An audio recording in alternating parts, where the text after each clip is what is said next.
Ayan na guys.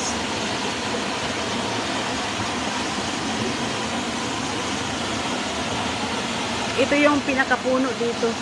Dumaan dito sa ibabaw. Pero biruin mo, may isang Pilipina dito na umakyat. Dito. Ayan yung nakikita nyo. Ayan. Ito. May Pilipinang umakyat dyan. Tapos tumalon. Wala.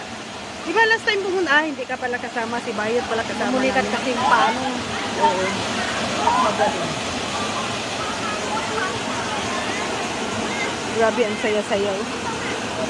Oh. Oh, ito ang maganda sa kalikasan. Grabe. Biruin mo.